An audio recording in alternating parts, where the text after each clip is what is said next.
Selamat malam, Bapak Ibu sekalian. Senang bisa berada di tengah-tengah Anda. Saya Yohana Ibrahim mengantar Anda untuk menikmati malam hari ini dengan renungan malam dari Pendeta Dr. Erastus Sabdono. Renungan kita pada malam hari ini berjudul Mencintai Bapa dengan Benar. Saudara, betapa banyak orang Kristen yang mengobrol ucapan, "Aku mencintaimu. Aku mengasihimu Bapa," tanpa mengerti bagaimana seharusnya dia mengisi kehidupan yang benar-benar mengasihi atau mencintai Bapa. Kita tidak bisa berkata, "Aku cinta padamu Bapa," tanpa mencintai kehendak dan rencananya untuk kita penuhi. Seseorang yang menyatakan diri mencintai Bapa, maka dia harus menyukai kehendak Bapa untuk dimengerti, dikenakan dan dilakukan. Dan kita harus mengakui bahwa kehendaknya adalah yang terbaik dalam hidup kita. Saudara, banyak syair lagu yang memuat kalimat "Aku mencintai Yesus, aku menghormatimu," dan sejenisnya. Kalau kita menyatakan kita mencintai Yesus Tuhan kita, artinya kita harus menyukai karakternya, menyukai cara berpikirnya, gaya hidupnya, dan kita juga mau lakukan dengan hati yang rela dan sukacita. Jadi kalau kita hanya mengatakan "Aku cinta padamu" tanpa menyukai kehendak Tuhan untuk kita lakukan, tanpa menyukai rencana Tuhan untuk kita penuhi, itu hampa. Tidak ada artinya. Bapa tidak dibahagiakan. Tuhan Yesus tidak disenangkan dengan pernyataan dari orang seperti ini. Sama kalau suami berkata kepada istri, "Ma, aku cinta padamu." Tetapi sang suami tidak melakukan sesuatu yang dapat menyenangkan hati istrinya. Sia-sia pernyataan yang dikatakan. Bahkan itu malah lebih menyakitkan. Suami yang berkata, "Ma, aku cinta padamu," tetapi tidak memberi nafkah, KDRT apalagi, tidak setia, itu lebih menyakitkan. Bagaimana seseorang bisa berkata, "Aku cinta padamu Tuhan," tetapi hatinya menyukai dunia dengan segala hiburannya? Dulu kita begitu. Setelah kita sadar, kita mulai belajar untuk berubah. Dan ternyata memang tidak mudah untuk menjalani proses perubahan, karena selera hati kita sudah banyak teracuni oleh hasrat selera dunia. Jiwa kita sudah terlanjur rusak, maka harus diperbaiki. Karenanya, kita harus terus belajar firman Tuhan untuk mengubah cara berpikir kita, paradigma kita ini. Changing your mind, cara berpikir dan paradigma kita harus diubah mulai dan melalui kebenaran firman Tuhan. Karena hanya firman Tuhan yang dapat mengubah hidup kita. Dan untuk itu kita harus banyak duduk diam di kaki Tuhan. Pastinya dalam doa. Karena perjumpaan dengan Tuhan dalam doa itu yang dapat mengubah hidup kita.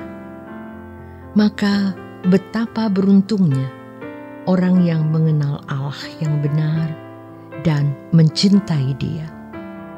Mengenal Allah yang benar, menyukai apa yang dikehendaki Allah untuk dilakukan, menyukai rencananya untuk dipenuhi. Inilah sebenarnya maksud Allah menciptakan manusia sejak semula. Allah menciptakan makhluk yang bisa menjadi sekutunya dengan rela. Ingat, ada kehendak bebas pada manusia.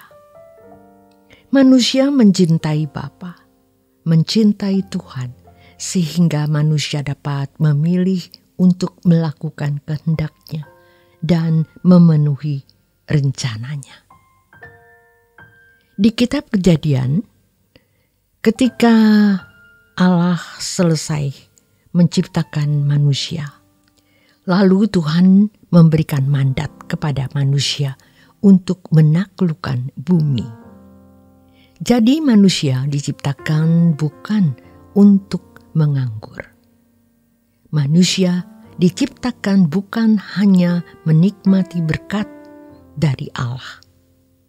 Bukan hanya artinya memang kita diperkenan menikmati berkat dan keindahan yang diciptakan Allah, yang memang diciptakan untuk dinikmati oleh manusia, bukan untuk diri Allah sendiri. Tetapi di dalam kehidupan di mana manusia menikmati berkat-berkat Tuhan, manusia harus memuliakan Dia. Bagaimana cara kita agar kita dapat memuliakan Dia? Tentu kita harus memilih untuk melakukan kehendak-Nya dan memenuhi rencananya. Jadi, ketika Allah memberikan mandat, penuhilah bumi. Taklukkanlah, itu adalah mandat. Ada mandat prokreasi, ada mandat budaya, dan ketika manusia melakukannya, manusia berarti benar-benar melakukan kehendak Tuhan dan memenuhi rencana Tuhan. Sekarang kita sebagai umat pilihan harus mengerti apa yang dikehendaki oleh Tuhan.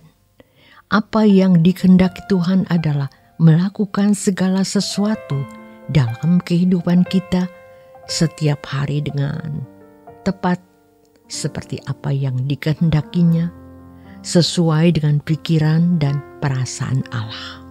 Ingat, dalam segala sesuatu, dari detik ke detik, dari menit ke menit.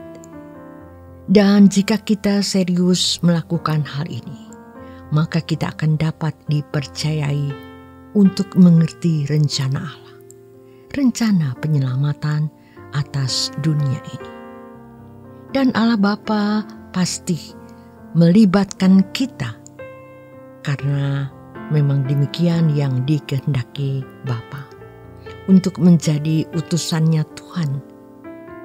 Seperti Bapa yang mengutus Yesus, Tuhan kita, maka Tuhan Yesus pun mengutus kita. Untuk apa? Kita diutus untuk menjadi berkat, yaitu memberitakan kebenaran, melakukan kehendak-Nya, melalui kehidupan kita yang memancarkan kehidupan Kristus dari perkataan kita. Tentunya yang membawa orang di sekitar kita kepada kehidupan yang diubahkan agar dikembalikan ke rancangan Allah semula. Mari kita mencintai Tuhan dengan benar, mencintai Bapa dengan benar. Berarti kita bertekad menyukai kehendak-Nya untuk dilakukan dan mengenal rencananya untuk dipenuhi.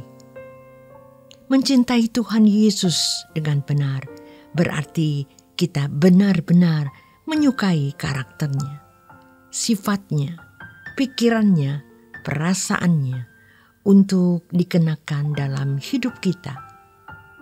Lakukan itu tanpa batas. Mencintai Bapa dengan benar berarti menyukai kehendaknya untuk dilakukan dan mengenal rencananya untuk dipenuhi. Nikmati malam hari ini untuk beristirahat.